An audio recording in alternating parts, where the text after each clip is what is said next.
Happy holidays, everybody. I am going to be wearing my cute little reindeer antlers for all of my holiday videos. I'm so excited. I have so many fun things planned. So this first video for the 12 days of holidays is going to be my October books reviews. So all of the books that I read throughout the month of October. I didn't get a chance to record my books that I read in October after October ended so I could post them in November. And so I am doing it now. And then I will also have a video coming up that is all of my November reads. So I'm so excited. Let's get started with these reviews. I read, I'm going to say like 4.5 books for the month of October. One of them I started before the month ended, but I didn't quite finish it before November started. So we're just going to go from the top down. And I really enjoyed every book that I read for the month of October. I thought they were all really good. And so it's kind of like a wide range of genres that I have.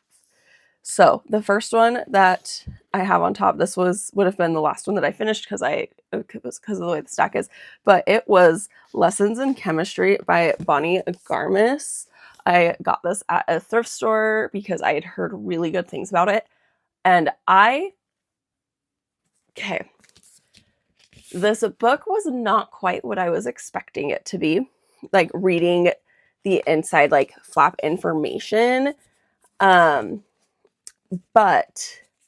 I loved this book. I thought it was so good and I thought it was so well written. And I loved that it took place back in a time where it was really frowned upon for women to,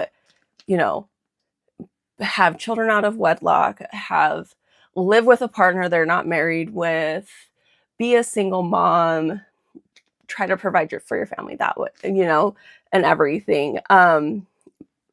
And not only that, but our main character, Elizabeth, not only is she dealing with all of those things, she's also a chemist, which even today, like this took place in I think it was started in the 50s and throughout the 60s. But even today, over 50 years later, there's still not a lot of women in chemistry. There are women in chemistry, but it's still a male dominated field.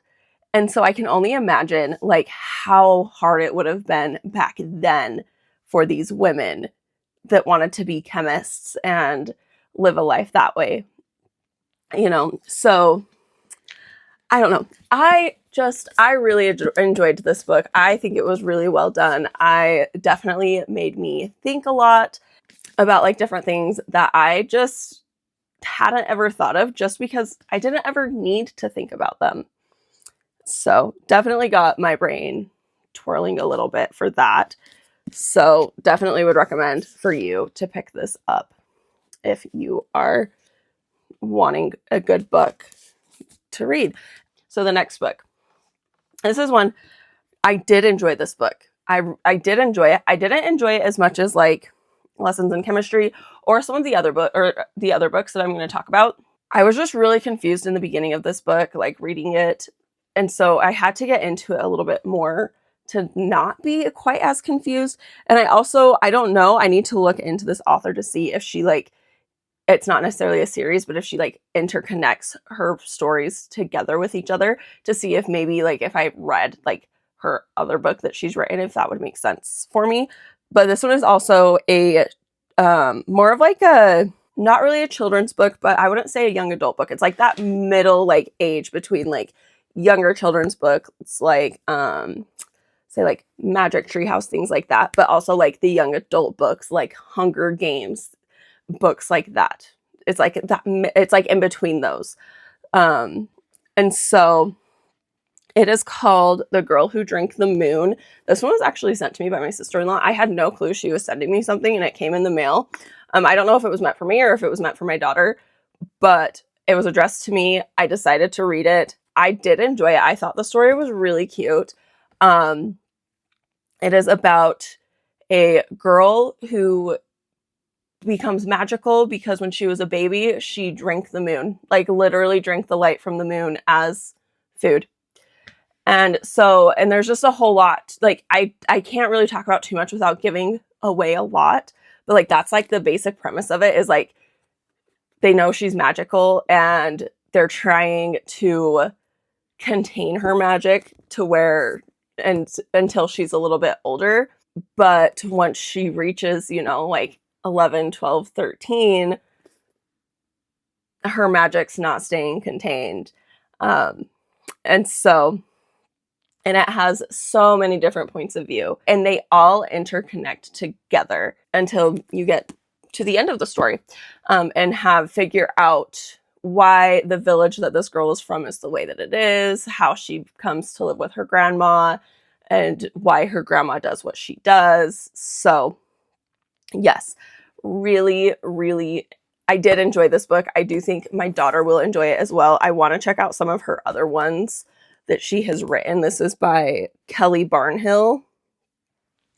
So if you're looking for like a good one for, like, my daughter's 10. So if you're looking for a good one, I would say this would be good for like 10 to 14, even older, especially if they enjoy more of that like fantasy type of worlds within their stories. This one definitely has that. This next book, I think this is my favorite book that I read through the month of October, which is so funny because it's not actually like a genre. Actually, it's a genre I've read in the past and I did enjoy it, you know? But it's not a genre that I read often, because I really like books that I can just kind of shut my brain off, you know, don't really have to think too much. Reading is my escape. I don't want to have to think while I'm reading a book. This one, though, so good, so well done. Definitely made you think a little bit, you know, like try to fit the puzzle pieces together, because it is like a thriller. And it's called The Missing Hours by Julia Dahl.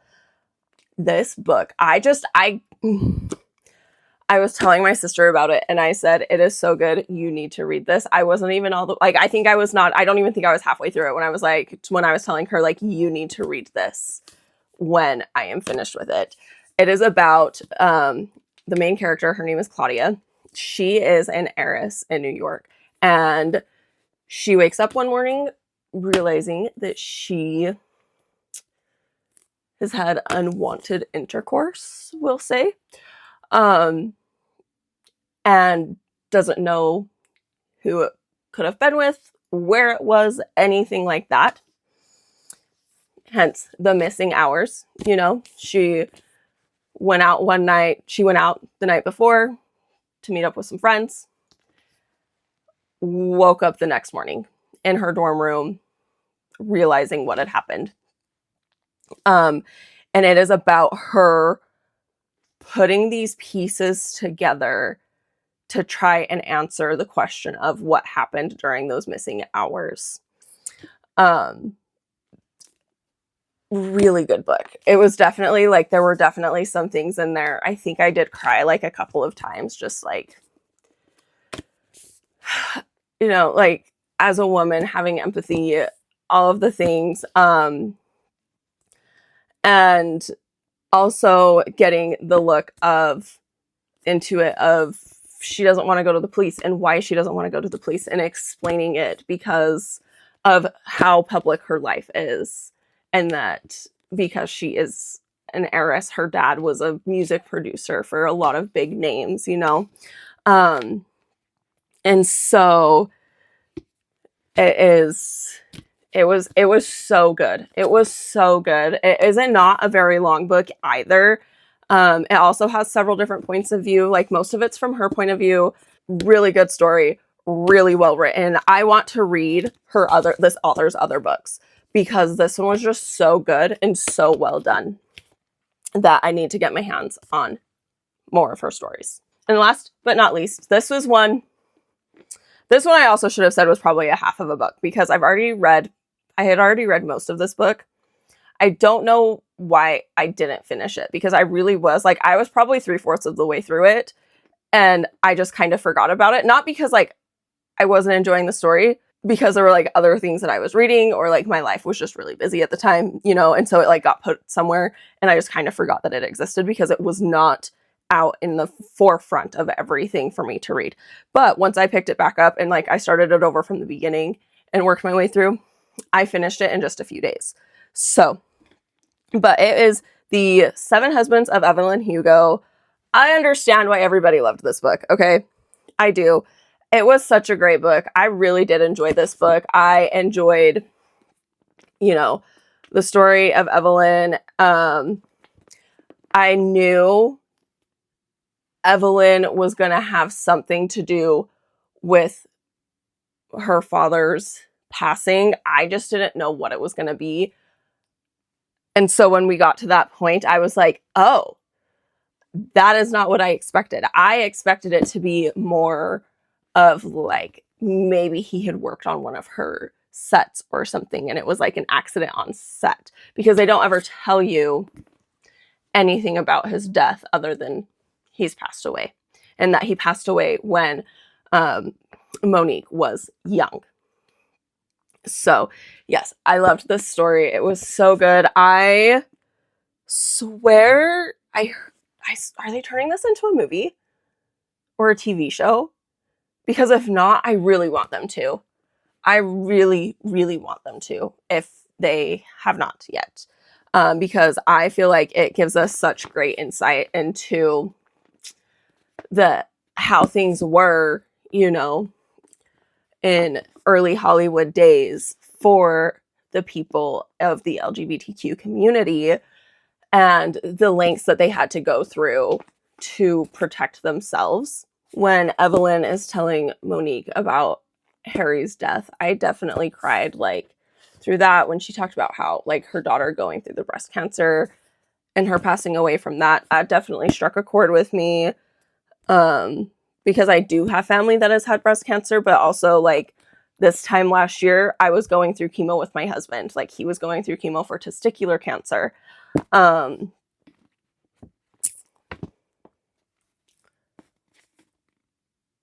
Who did not expect to get this emotional?